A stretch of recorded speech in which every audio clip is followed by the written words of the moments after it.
kasi ang mga koi fish po, mas nag-expand po yung body nila pag hindi sila crowded. Kasi hindi po sila gawa ng pagkain pag ano. And then yung stingray po, sila alin po yun ng breed sigurado. Stingray, hello. Oh. Ay, ito po isang stingray na maliit.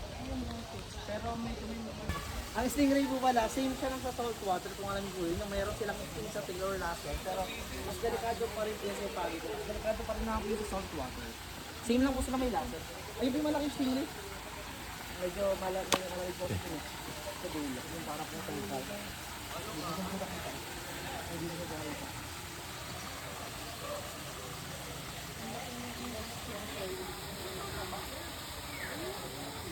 Ano yung stingray? Nakita ko lang.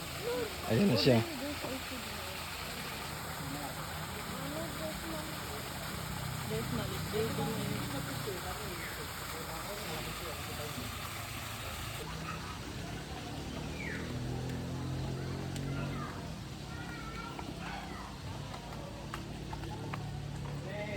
Next natin pupunta po tayo sa high tortoise or land turtle.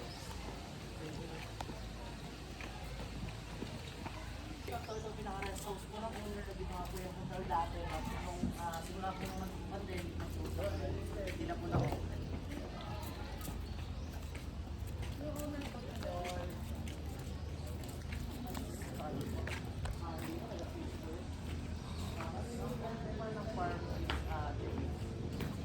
Chinese daw.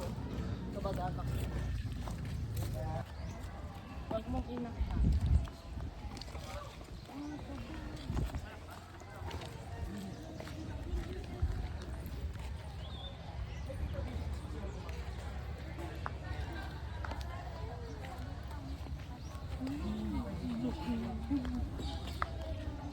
Laki naman niya.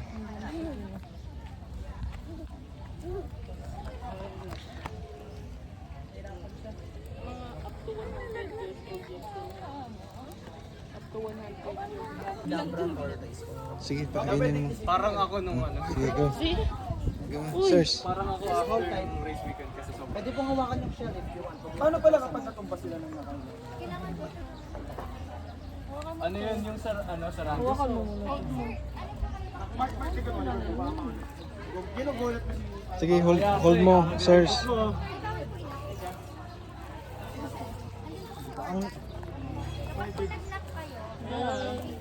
Hi. Yan po. Ang Aldabra tortoise po pala, they are Ha? Matanda ako ng 19 years old. Oo. Yan po, bali nga po pala, sila nga po pala is walang ngipin. Pero pag nakabait po sila ng bata, kaya po nila makabreak ng bones po. Kasi malakas yung grip nila. Oo, maano to. Tumatangkad. So, pakain tayo. Ito.